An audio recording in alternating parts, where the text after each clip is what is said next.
Hey guys, it's Christian from Why You're Nordic. Today I'm bringing you round 4 of the Nordic Open, a monthly tournament hosted here by Why You're Nordic to determine who is the best player here in the north. Anyway, for round 4 we're going to see Tribrigade against Traptrix. And I do believe we have this Tribrigade player in an earlier feature match, so we do know he's on the lure lists. So this is going to be an interesting match. So both these players have terrible setups. So the Tribrigade player is going to set for and pass. Oh, you love winning the die roll when you're playing a die roll deck. Activates Tenki. It's going to be met with Imperial Order. Wow. Luckily, the Tribrigade deck can sort of play through that, but yeah, that feels bad. Is that a different dimension? No, that's a Gravedigger's Trap. Wait. Oh, yeah. That's a Gravedigger's Trap hole. So he takes 2k and it negates the Fractal because it activated in hand. Wow. That's weirdly relevant against Tribrigade. This Traptrix player must be loving life. Anyway, we're going to see the classic come down while you're thinking about how to play through a one-off floodgate. That's really broken. Anyway, maybe he can hope for the Traptrix player just not drawing a Traptrix monster, in which case he can't really progress his own game state, and then he might have a chance to win. Like Patrick Hoban once said, you cannot attack for a game with Mirror Force, so he might be lucky. He might be able to just kill him with the order and like just normal summoning anything and just punching. Although it seems like the Tribrigade player is not really seeing anything to progress his own deck. So we do know he's on... Oh, we saw a Traptrix monster. Yeah, that's probably going to be game. Now you get to start punching for more than 700 per turn, or 1400 per turn. And we get to make Sarah, which is a crazy card, honestly. Sarah's so good.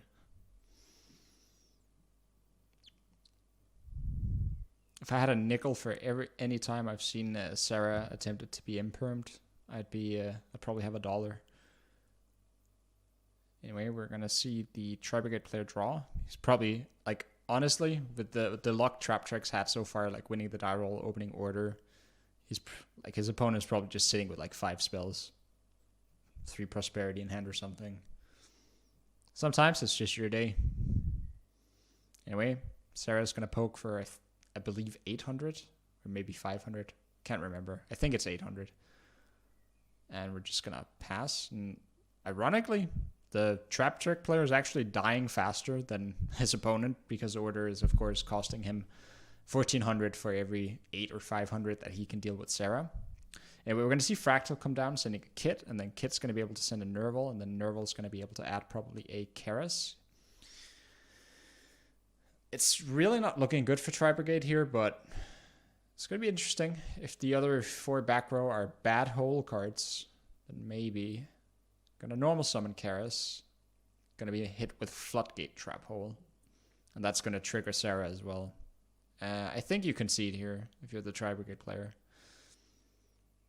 Especially because you set the card, and now Sarah's going to be able to summon out I think it's Myrmilio, the one that pops spells and traps. We're not activating Sarah? Why are we not activating Sarah? You activated a normal trap card. Okay, I'm very confused. Because like Sarah could have summoned out Myrmilio pop one of the sets. You go +2 in card advantage, and then the Sarah gets to set a hole as well. So you go +3. I don't know why you would not do that, but I mean, to be fair, the Traptrix player doesn't even need the +3. Like he's doing just fine playing like this. So, ooh, there's a card. Revolt coming down, allowing him to special as many Tribrigades as possible and then link summoning them.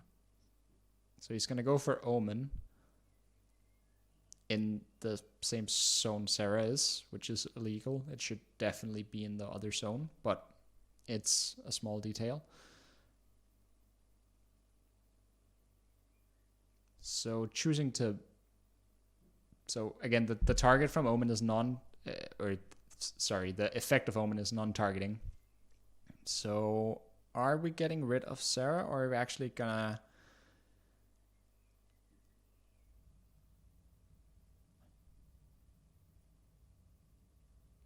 Okay, just resolving the rest of the chain. Like, that's the nice thing about Revolt. You get all the effects, and then I guess Omen was chain link 1. So is that going to resolve and get rid of anything now?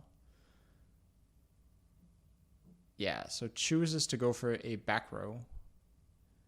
But that's just going to clear up space for Sarah to set another trap. So that did nothing. Yeah, I don't think that was correct. Both players making some pretty big mistakes. I wonder how long it'll take for them to realize that that they're both occupying the same extra monster zone. Anyway, at least the Tribrigade player has a big monster on field now. Okay, we're gonna go Shade Brigadine, make a Time Thief Redoer. Oh my god, that card is so crazy. Especially when you can make it with Brigadine, but like Redoer is such a crazy card. It's like a Purple Knight, but way better, and you can play it in any deck that can make a rank 4. Being able to put back cards and draw off spells and just coming back every turn, it's so good. Like where Purple Knight is a +1 every other turn, Redoer is like a +1 every turn. It's so good. Anyway, chooses to compulse and then just try to hit for some damage so that they can actually win before they die to their own order. Makes somewhat sense, although...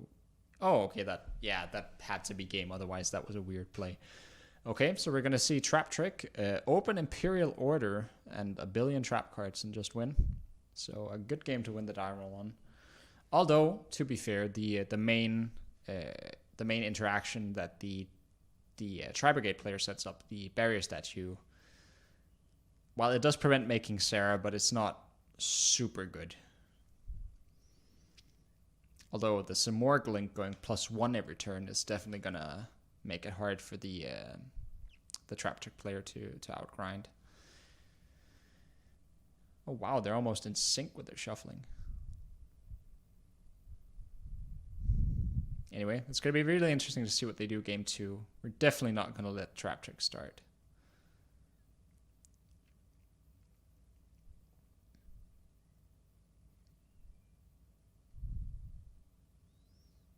They really should ban Imperial Order, though. The fact that that card's a 1 is so dumb. Like, it feels so terrible to lose to, and also the card is just really unfair. Anyway, we're going to see the Lyrilisk Tri player go first, I assume. Or is he going to make the same mistake as last round? Oh, okay. We're going to see a normal summon on Rescue Cat and Rescue Cat effect. And it resolves. Okay, that's pretty big. So that summons a Kit and a Karas. Of course, both effects being negated, but who cares? You just get them engraved. Summoning out Cherry Blossom, then that's going to trigger Kit.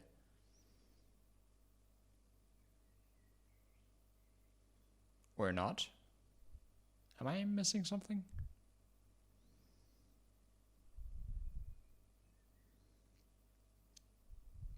I believe Rescue Cat only negates the effects while they're on field, but he's choosing not to use Kit, so that's interesting. Anyway, you're going to use one of the Lyrilisks, going to drop some cards. Search another one of the Lyrilisks, and then that one summons, and I think that one summons another one from hand.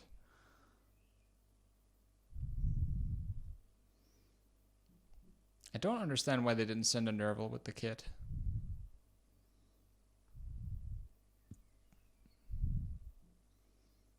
Oh, wow.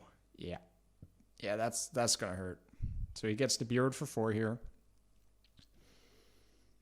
This would have hurt a little bit less if he had another Karas in his hand. And once again, we see the Rock Nibiru token come down. We saw that early in round 3, of course. Very, very nice token. Anyway, this triggers the Cherry Blossom to draw a card and put one back. And it also triggers the Nerval to add a Tribrigade.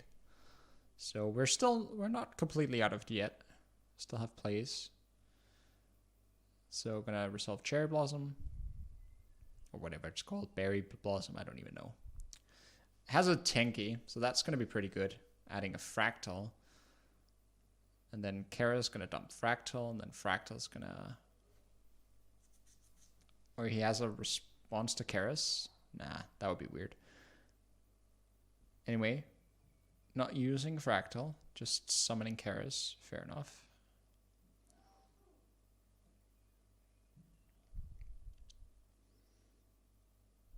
Then we're just thinking. Probably going to see Kara's effect come down. Banishing 4 for Omen. And the Omen's going to banish the Nibiru.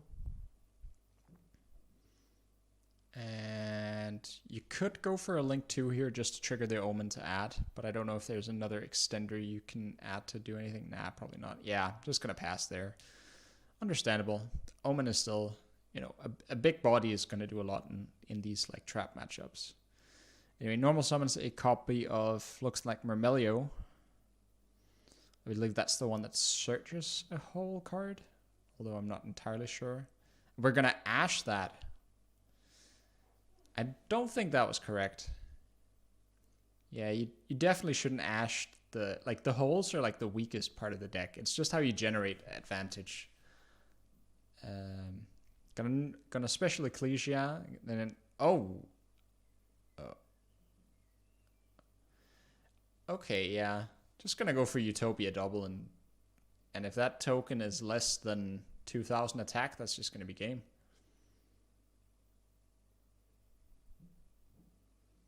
And I believe it is. Because it was Cherry Blossom, a Tribrigade, and 2 of the...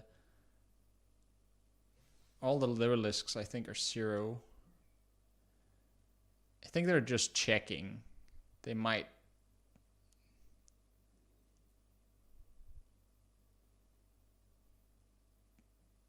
Yeah, okay, yeah. Okay, that definitely was game. Otherwise, that would be a really weird play to do. So yeah, just gonna punch with Utopia double through a very small Dwayne the Rock token and win the game right there. So, yeah. But if they held the Ash Blossom, I do believe you could just negate Utopia double because it adds the spell card. So yeah, ashing that was definitely a really big mistake. Like it turned out to be in this instance a bigger mistake than I thought, but that literally did cost him the game. Like, why would you Ash Myrmelio? You're not like...